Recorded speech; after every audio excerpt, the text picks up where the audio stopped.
बिस्मिल्लाहिर्रहमानिर्रहीम।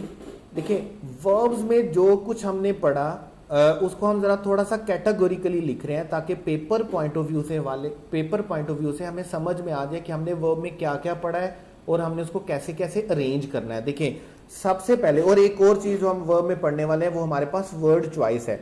देखिए, वर्ब में जो हमारे पास क्वेश्चन आते पेपर में, ठीक है, वर्ब में जो क्वेश्चन आते बेटे हमारे पास पेपर में वो तीन तरह के होते हैं।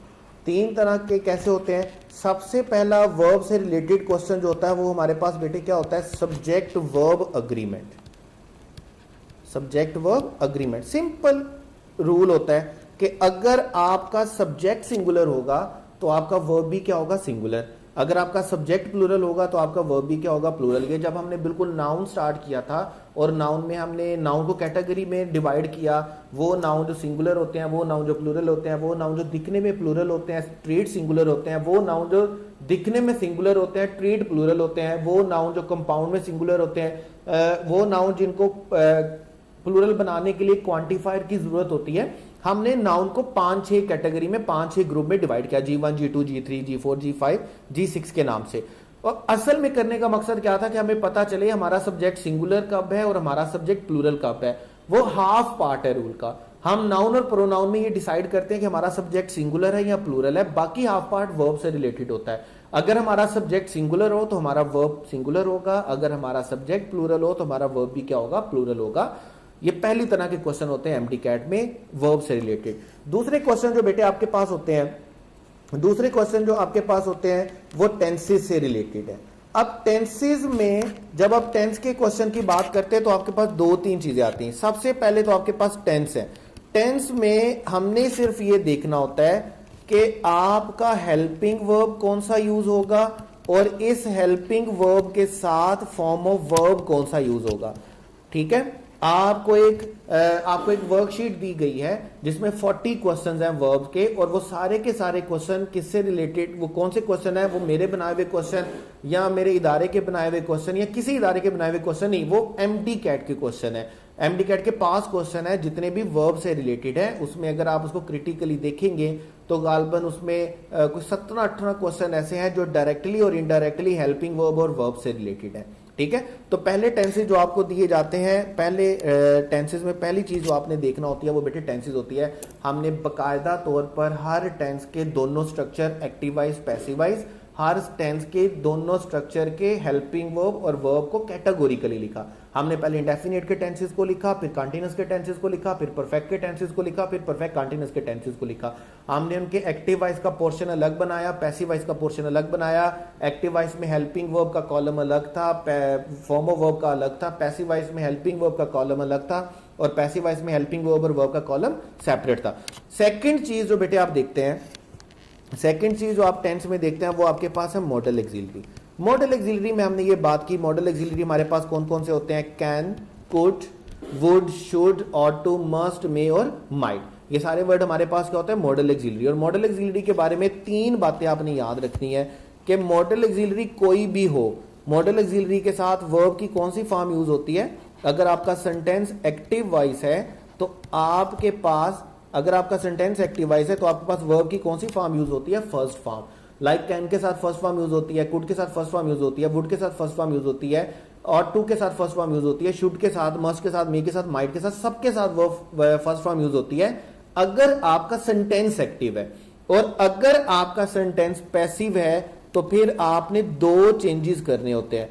पहला चेंज आपने क्या करना होता है? बी फॉर्म ऐड करनी है, और सेकंड आपने फॉर्म ऑफ वर्ब कौन सी ऐड करनी है? Third form. लाइक कैन के साथ 2 स्ट्रक्चर बनेंगे। कैन फर्स्ट फॉर्म होगा अगर आपका सेंटेंस एक्टिव है, कैन बी थर्ड फॉर्म होगा अगर आपका सेंटेंस क्या है? पैसिव है। तो एक्टिव में सब मॉडल एक्सिलरी के साथ फर्स्ट फॉर्म यूज होगी और पैसिव में सब मॉडल एक्सिलरी के साथ थर्ड फॉर्म यूज होगी और वर्ड बी होगा। उसके बाद आपने एक और बात याद रखनी है मॉडल एक्सिलरी के लिए, सिर्फ 3 बातें हैं कि अगर आप इसको कंपाउंड हेल्पिंग वर्ब के तौर पर यूज कर रहे हैं तो आप इसके साथ हैड का या हैज का एडिशन नहीं करेंगे। आप इसके साथ जो एडिशन करेंगे वो आपके पास क्या होगा? हैव का। यानी कि अगर आप कुड को कंपाउंड हेल्पिंग वर्ब बना रहे हैं तो आप कुड हैज नहीं बनाएंगे या कुड हैड नहीं बनाएंगे, आप क्या बनाएंगे? Could have. शुड हैव होगा, मस्ट हैव होगा, माइट हैव होगा। आप किसी भी मॉडल ऑक्सिलरी को अगर कंपाउंड हेल्पिंग वर्ब के तौर पे यूज करना है तो आप उसके साथ हैज या हैड नहीं लिखेंगे, बल्कि आप उसके साथ कौन सा वर्ड यूज करेंगे, हैव का वर्ड यूज करेंगे। तो ये 3 रूल आपने मॉडल ऑक्सिलरी के लिए याद रखने हैं। उसके बाद हमने कहा कंडीशनल स्ट्रक्चर। कंडीशनल में हमने कहा इफ के हमारे पास 3 स्ट्रक्चर होते हैं। इफ का पहला स्ट्रक्चर हमारे पास क्या होता है कि इफ में फर्स्ट क्लॉज अगर प्रेजेंट इंडेफिनिट में होगी तो सेकंड क्लॉज भी किस में होगी बेटे, प्रेजेंट इंडेफिनिट में। सेकंड क्लॉज भी किस में होगी, प्रेजेंट इंडेफिनिट में। इफ के बाद अगर प्रेजेंट इंडेफिनिट होगा, इफ के बाद अगर प्रेजेंट इंडेफिनिट होगा तो सेकंड क्लॉज हमारे पास होगी फ्यूचर इंडेफिनिट में। ये चारों स्ट्रक्चर, एक पूरा लेक्चर है इसके ऊपर कंडीशनल सेंटेंसेस के नाम से।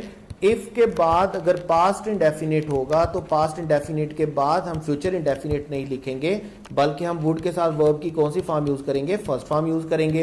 फोर्थ स्ट्रक्चर हमारे पास क्या होता है, इफ के बाद अगर पास्ट परफेक्ट है तो हम पास्ट परफेक्ट के बाद would plus first form use नहीं करेंगे, बल्कि हम क्या यूज करेंगे, would have plus third form. ये 4 स्ट्रक्चर हमारे पास बनते हैं किसके, कंडीशनल के। इसके बाद 3 स्ट्रक्चर विश के हैं जो हम कंडीशनल में शामिल करते हैं। विश का वर्ड अगर सेंटेंस में आ जाए तो आपका काम दूसरी चीज जो उसमें से तलाश करना है वो टाइम है। अगर तो वो प्रेजेंट टाइम के लिए विश है तो उसको आप ट्रांसलेट करेंगे पास्ट इंडेफिनिट में। Is a little bit tricky but easy. आपका सेंटेंस, आपके सेंटेंस में अगर विश का वर्ड है और टाइम प्रेजेंट का मेंशन है तो आपने उसको ट्रांसलेट किस में करना है, पास्ट इंडेफिनिट में।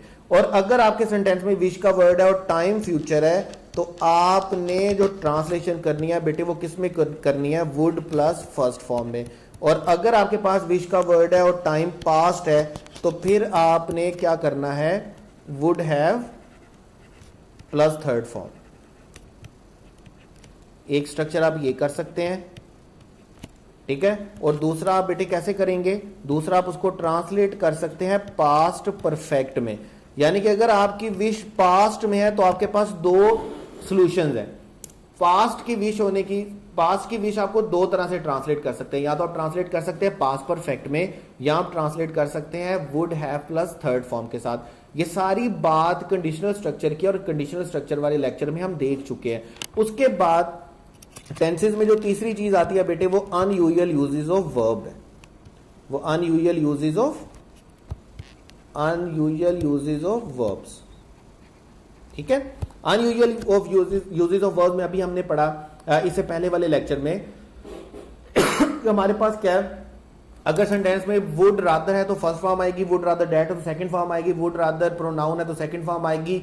अगर हमारे पास हैड बेटर है तो फर्स्ट फॉर्म आएगी, वुड बेटर है तो फर्स्ट फॉर्म आएगी, लेट है फर्स्ट फॉर्म आएगी, नीड है फर्स्ट फॉर्म आएगी, डेर है फर्स्ट फॉर्म आएगी, मेक और मेड है तो फर्स्ट फॉर्म आएगी, गेट और गोट है तो थर्ड फॉर्म आएगी। यूज टू की सूरत में 3 स्ट्रक्चर हमारे पास बनते हैं। यूज टू के साथ अगर हमारा सेंटेंस एक्टिव है, सब्जेक्ट से स्टार्ट हो रहा है तो हमारे पास फर्स्ट फॉर्म आएगी। और अगर यूज टू का सेंटेंस सब्जेक्ट से स्टार्ट हो रहा है लेकिन बी फॉर्म लिखी हुई है दरमियान में तो फिर हमें आईएनजी फॉर्म यूज करनी है। और अगर हमारा सेंटेंस ऑब्जेक्ट से स्टार्ट हो रहा है तो फिर हमें क्या करना है, हमें आईएनजी फॉर्म यूज नहीं करनी, बी की बावजूद हमें फर्स्ट फॉर्म यूज करनी है। जो हमने एग्जांपल में लिखा, iodine was used to kill the germs, ठीक है।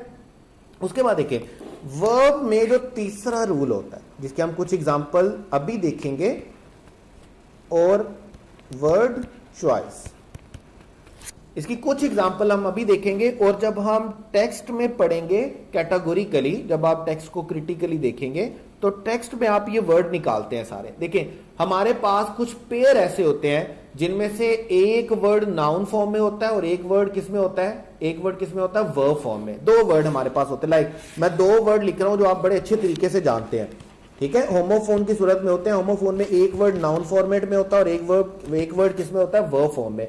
नाउन फॉर्म में हमारे पास क्या होता है, जैसे देखें नाउन फॉर्म में हमारे पास होता है ADVICE। इसी का जो सेकंड वर्ड है ADVISE, ये हमारे पास बेटे क्या होता है, वर्ब होता है। 2 वर्ड आपके पास पेपर में आ चुके हैं। रिमेन आपके पास क्या होता है, वर्ब होता है, और रिमेन्स बेटे आपके पास क्या होता है, नाउन होता है। ये आपके पास पेपर में आ चुका। अफेक्ट आपके पास क्या होता है, वर्ब, AFFECT अफेक्ट आपके पास क्या होता है, वर्ब, और EFFECT आपके पास क्या होता है, नाउन। ये भी आपके पास पेपर में आ चुका है। इसी तरह जैसे बटन बटन अगर हम पढ़ते हैं, उसमें एक वर्ड हमारे पास है कवर। कवर का मतलब ढांपना होता है, वर्ब होता है, लेकिन अगर हम इसको नाउन के तौर पे यूज करेंगे तो हम कवर वर्ड यूज नहीं करेंगे, हम क्या यूज करेंगे, कवर्स। ठीक है। इसी तरह हमारे पास वर्ड होता है ऑर्डर। ऑर्डर वर्ब होता है, लेकिन अगर हम उसको नाउन फॉर्मेट में यूज करेंगे तो नाउन फॉर्मेट में हम क्या यूज करेंगे, ऑर्डर।